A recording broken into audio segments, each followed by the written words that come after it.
Welcome back. This follows our usual format of 31 days in 32 minutes. If you're not interested in following the daily recap of each day, you can just go ahead and forward on to minute 28, and that way you will pick up where we left off in our week 3 recap, or week 4 recap rather. And so with that, let's go ahead and get to it. This was a kind of interesting month, so we've got a bit to cover.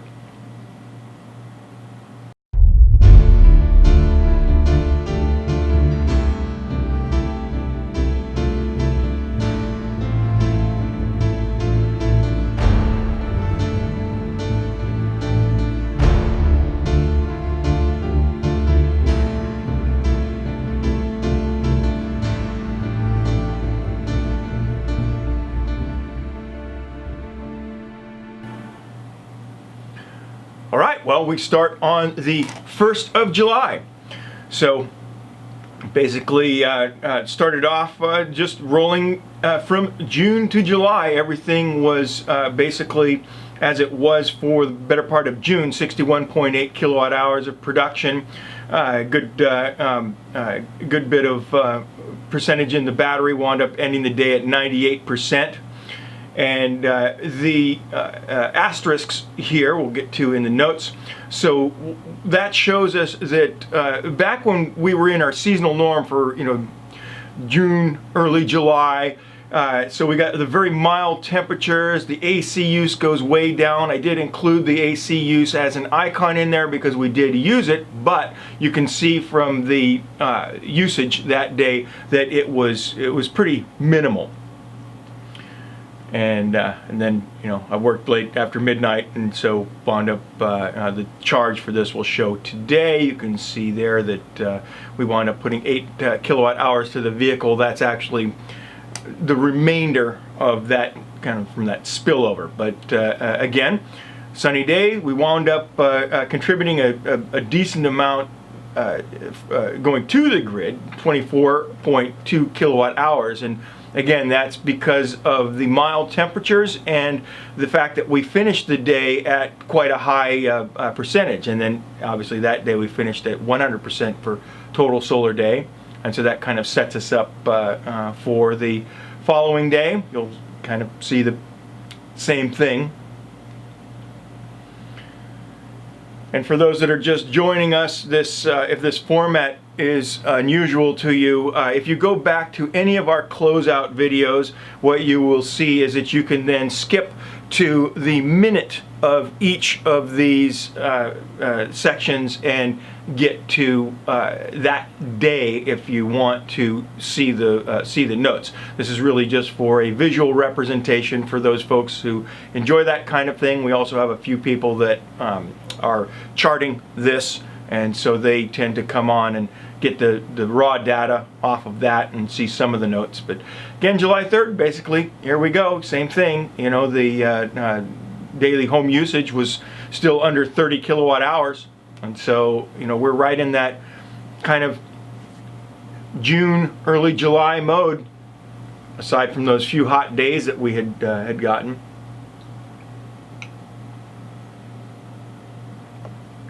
Pretty standard stuff there.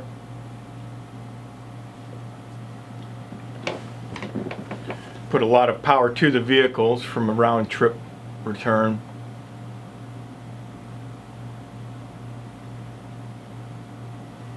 And so again, great production, good sunny days.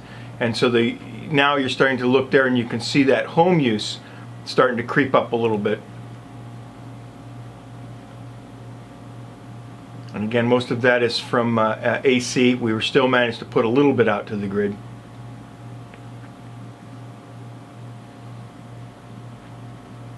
And then the notes.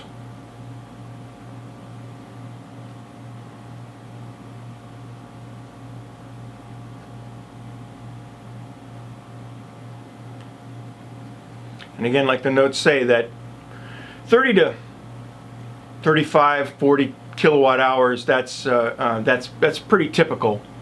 In August, we start seeing more and more of these days where we have pretty excessive AC use, and we'll go into that later on. And ending at 52%. That's because of that discharge of 25 kilowatt hours to the vehicle.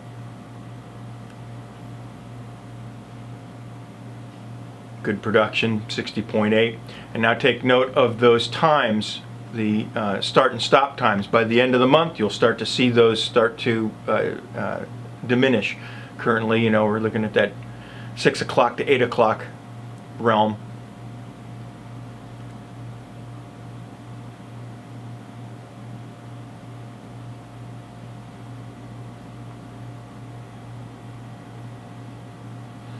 And so again, we were doing these loss tests, and so we did several drawdown tests and several recuperation tests, and so you'll see some anomalies in some of these. We went over that in the week-by-week recaps that we had, but it's still kind of interesting to see those. And again, I'm still working on that that video. I want to make sure that I present the results in a way that everybody can easily digest and repeat when they do the tests for themselves. And here you see that we're starting to slip a little bit in our production, 58.9, yet we're still got a sunny day and relatively high use for the home that day. And again, that's because that heat is creeping up slowly.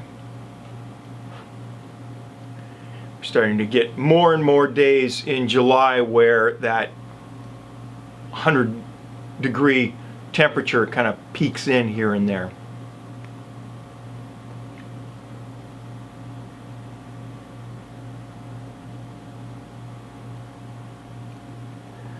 .8 kilowatt hours, and if you track both the daily usage as well as the daily production, when you start to see the production come sub 60 and you still see a sunny day, that's generally a slight reduction in efficiency because of the warmth, the heat. It's also because the time of the day is the hours are slightly reducing. And so then if you wind up comparing the slight reduction that you get in the production for the day along with the consumption for the day, when that consumption starts to get above the 45 kilowatt hour a day mark and you start seeing a reduction in the output of the panels, that's when you know that you're starting to look at some heat degradation. And so again, like what we see here, total solar production of 62.8, home usage of 25.4, so we know this was a nice, cool, sunny day.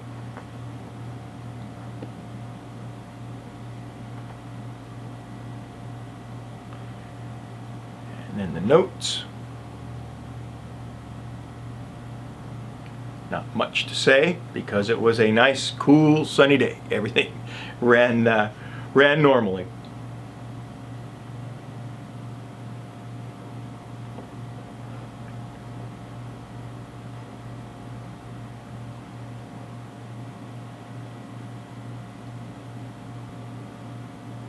And the 9th. Again, daily home usage 21.4 kilowatt hours, production 60.3. Again, this tells us nice, cool, sunny day. 34 kilowatt hours to the car. Everything running along just swimmingly.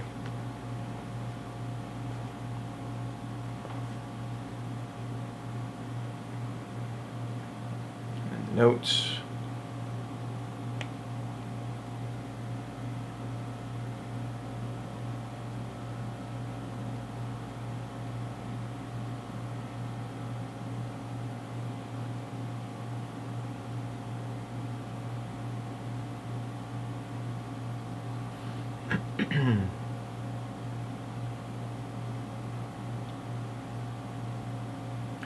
And then on the 10th, Again, we start looking at that total production, 59.4 kilowatt hours.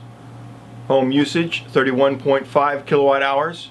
And again, keep track of that because that will tell you a lot about what the temperature is outside. We're still kind of in that normal region right there.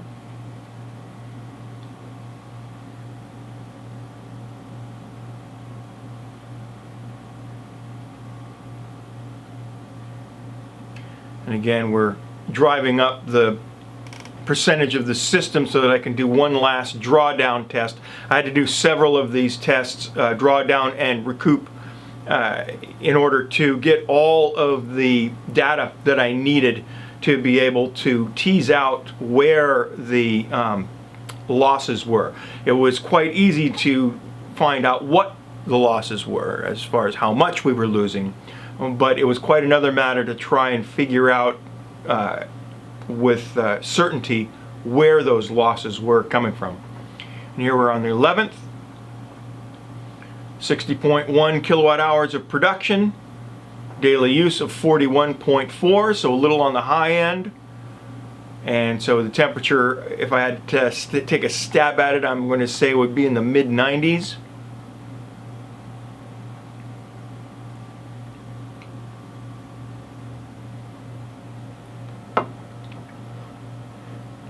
Still air in the evening also contributes greatly to the amount of energy that's used by the home. If we wind up having a breeze, then I can manage the temperature of the home in the evening by opening windows and turning on our circulating fans. But when the air is still, then that chews up a bit more of the AC. And again, here we see that production of 59.4 kilowatt hours, pretty good.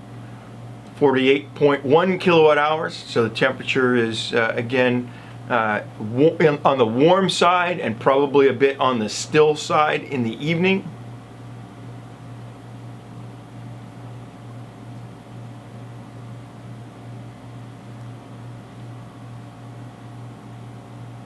And so then again, drew it down to do a system charge limit test, trying to find out at what point the system stops charging,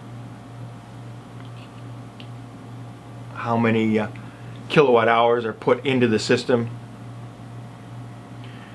And again, that's why this is all delayed in the presentation to you, because it took a while to get all of this data to the point where I was actually comfortable with it. And again, looking at this today, 60.1 kilowatt hours of production, 34.6 kilowatt hours of home use. And that again tells us that it was a nice, cool, sunny day. Temperatures probably in the high 80s.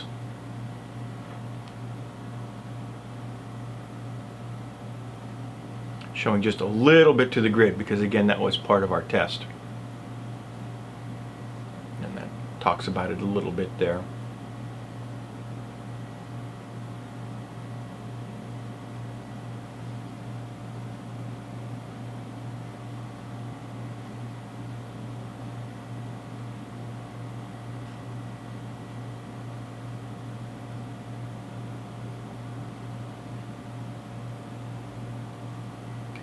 And then the 14th,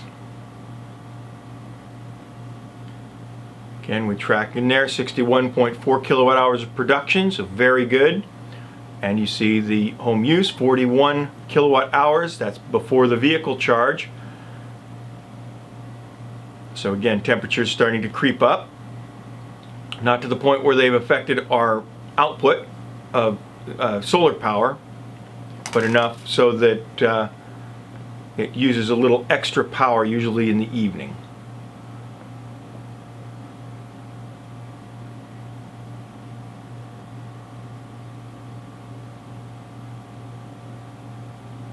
And then just a few notes about the car use.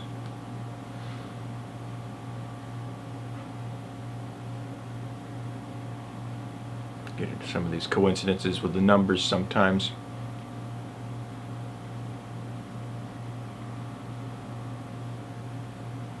And then on the 15th, 59.3 kilowatt hours, still really good production. 49 kilowatt hours of home use. So then we're back into that thing where we've got the still air coming up.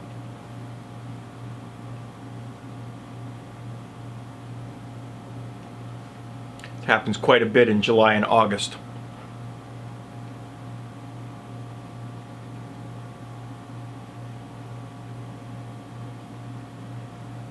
Substantial amount to the vehicle to keep it charged up.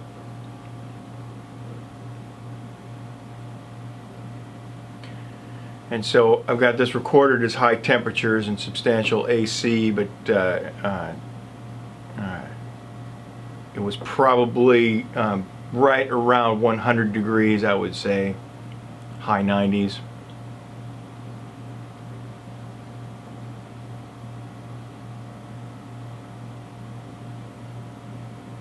And again, here we go. Production of 58.4 kilowatt hours.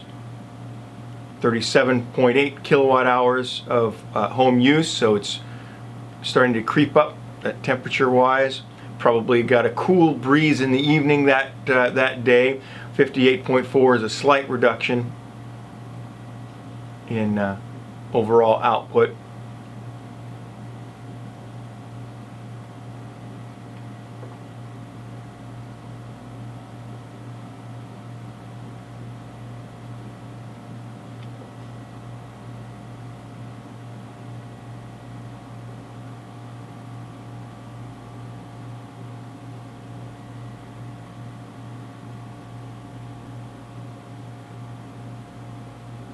And the 17th.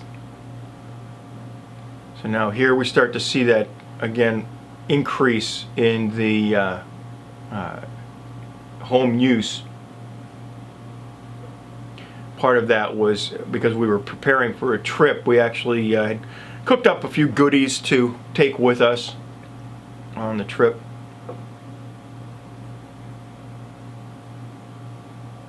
Had a nice early start. And then we talk a little bit about the trip here. Again, for the purpose of this, we'll remain focused on just what the system itself was doing.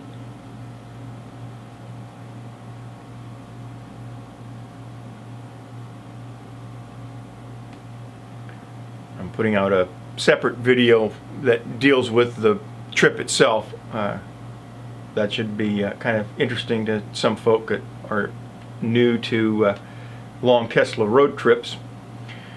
And so then here you can see that slight reduction in output, 58.8 kilowatt hours, but the evening was probably relatively cool. Didn't take us up past that 40 kilowatt hour mark.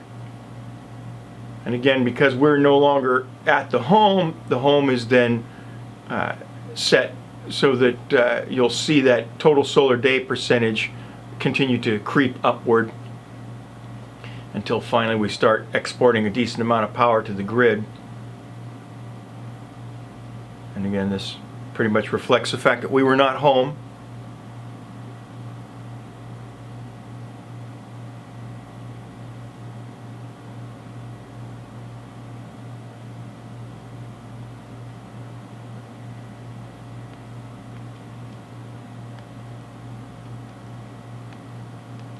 The 19th. Production of 59.6.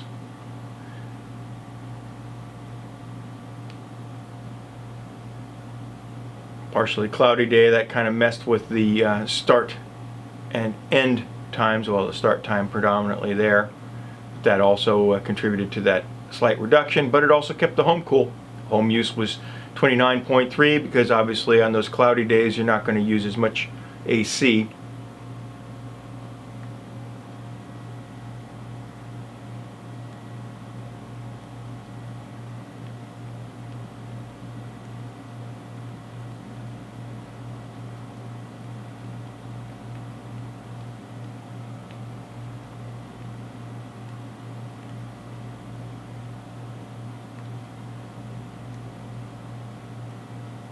And the reason I added the vehicle stuff there was because we did actually charge from a remote plug. I thought that was kind of just an interesting thing to add in there. And the 20th, that was the day we went to our little reunion there. That was nice to meet Steffi's family. And again, solar day percentage, we hit that, and so then we started exporting to the grid, 15.1 kilowatt hours. Good day of production, 60.1, very low usage of the home. Again, it was a nice cool day. And then I just added in some vehicle stuff there just because it was fun to do so.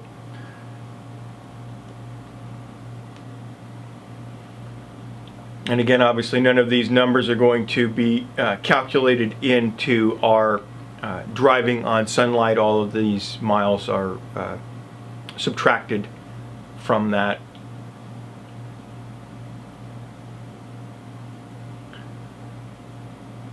And if you'll notice here, the daily production, 55.1 kilowatt hours. We've got some reduction because of cloud cover.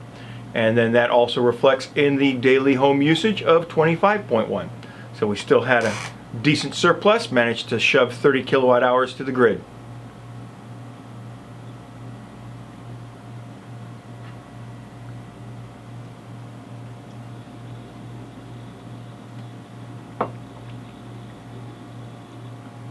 Again, vehicle remote charging.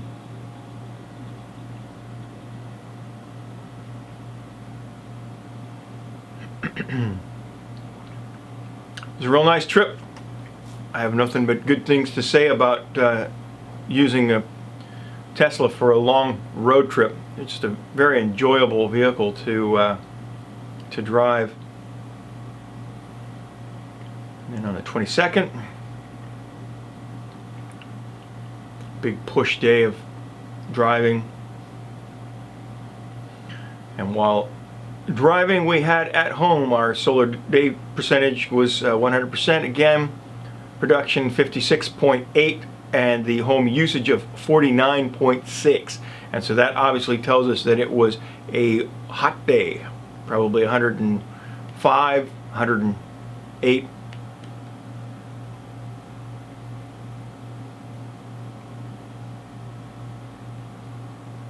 Again, just some vehicle data. Should have put those numbers in red. I'll have to go back and fix that in the notes for the permanent record.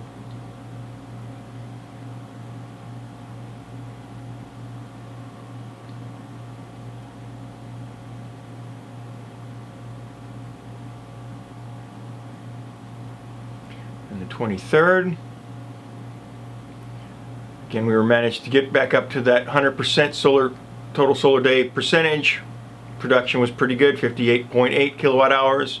Home usage back to normal, so again you can see that the temperature had come back down. And we wound up sending 9.3 kilowatt hours to the grid.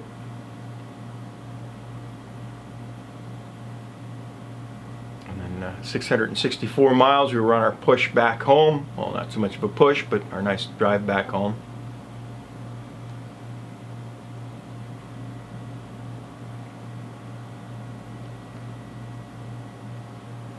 Stopped off in Truckee and spoke briefly to the guys at Stealth Bicycles. Be looking forward to doing an interview with them here before too long.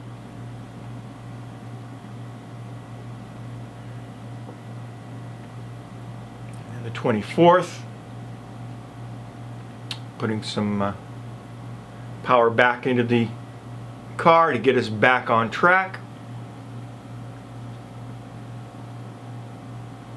Basically resuming where we left off, and so that everything is kind of a wash, and that way I just subtract the driving that we did on supercharger and remote charging from our total driving on sunlight record, and then that clears that up and we just resume from there. Talk a little bit about that here at the bottom. And I had to make a trip to the Bay Area after we got back. You know how it is after a long trip, you're not really thinking too clearly, and Steph shot off to her place in the Bay Area for work and left her laptop in the front of the car, so I made a quick trip out there and back to get that to her so she had it for work. 25th, again we're in that realm here where the temperature is starting to mess with us. 56.3 kilowatt hours of production because of the heat, and 52.5 kilowatt hours of home use. And so really there's not a lot of freeboard to do any driving. We're just basically covering our extra AC. And that's kind of the situation that we're in now in early August.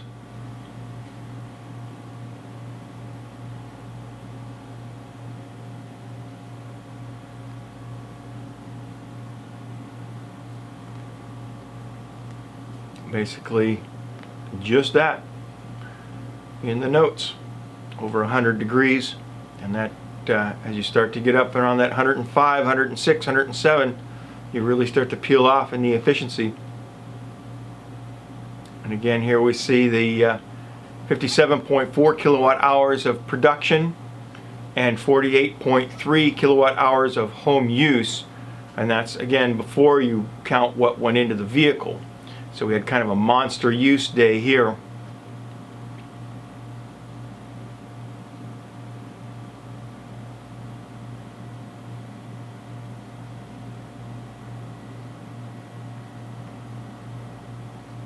And basically just that.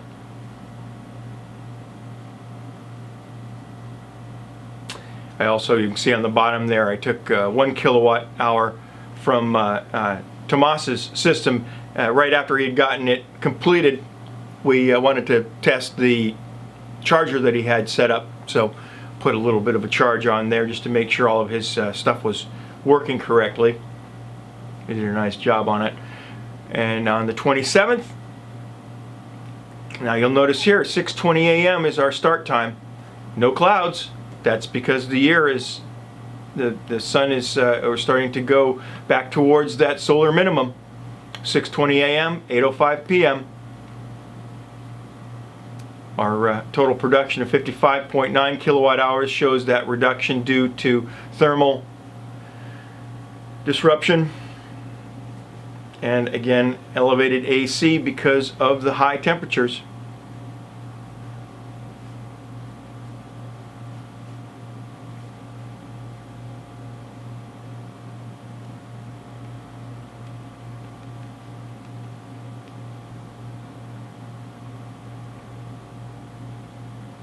And the 28th, again looking at the same thing, 6:25 a.m. start time, 8:05 p.m. finish time on a sunny day. 55.3 kilowatt hours, so quite reduced as far as the power from the panels, and the home use up nearly 50 kilowatt hours, 48.7 kilowatt hours. And so again, scorcher, and it was. Tomas actually had his a couple of his inverters trip off that day because of the high heat.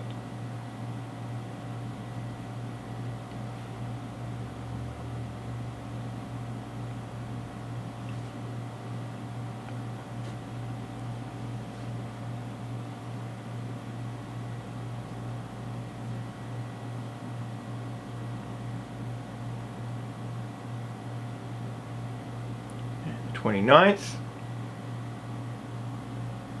And so this is interesting, and this is, you'll remember that from my weekly recap, that the 29th was a day when we returned to normal temperatures, and immediately we're right back up to that right around 60 kilowatt hours of production, and then the home use goes down because we're not using the AC so much, 34.4 kilowatt hours.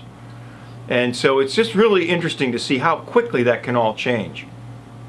And then the notes.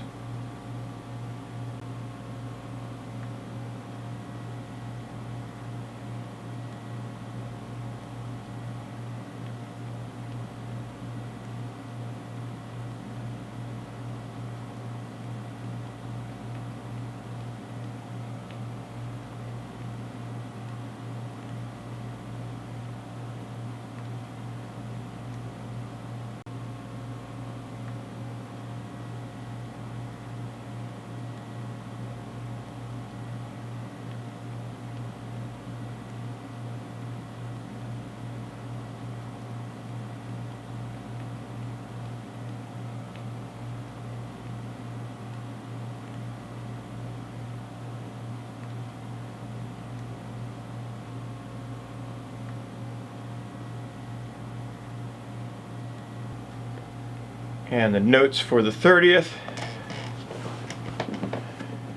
And so see here, heading out of town, and a lot of them not paying attention. Brought the system to 0, drew just a little bit off.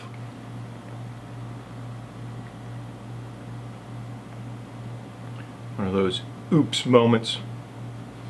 And then on the 31st,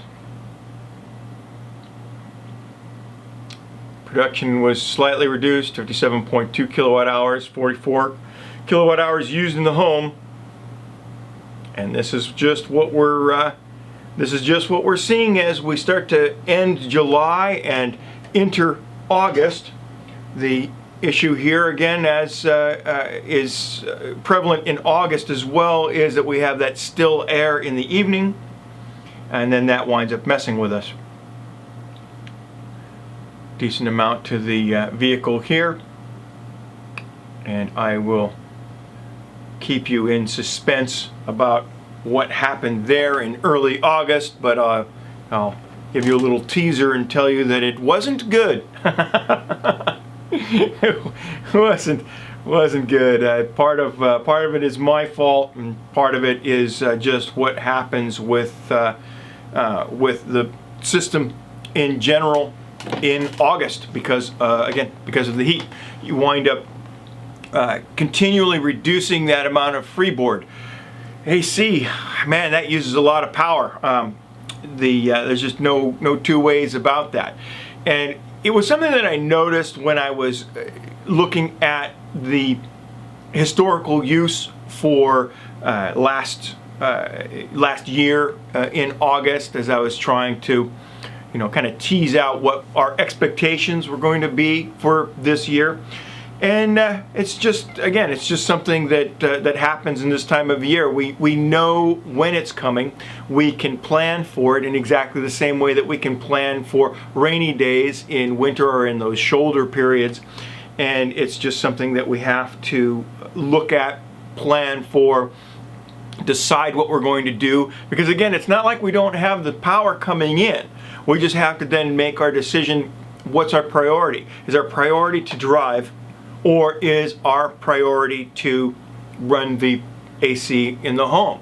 And again, when you start to measure that against the price of gasoline, well, then it becomes a no-brainer. We'll go ahead and put it in the car then. But if you charge at work, or if you have other circumstances that allow you to charge very cheaply, more cheaply than it would cost you to run the home, then do that. The main thing in summer then becomes making sure that you have enough battery power stored in the home system, so that you can shove it past that period where you're being charged an extra amount for power, past those peak periods. And that brings us to a close for our month of July. And basically my thoughts on that are just what I said. Buckle up, Buttercup, because August is hotter still, and again, a lot more of those evenings where you have very still air, and the AC is going to be running in the evening to keep everybody happy. So if this is your first of these monthly recaps, thanks for bearing with us. I know that the commentary can be a little dry. The people are mostly watching this again to skip minute by minute, pause the video, so that then they can pull the raw data off of that. And that's why I do these. Not for usual consumption. The folks that are here to see the general kinds of updates don't generally appreciate these for what they are, but again, I'm doing these for those that want the raw data. And so until next month, thank you for bearing with us, and we'll see you next time.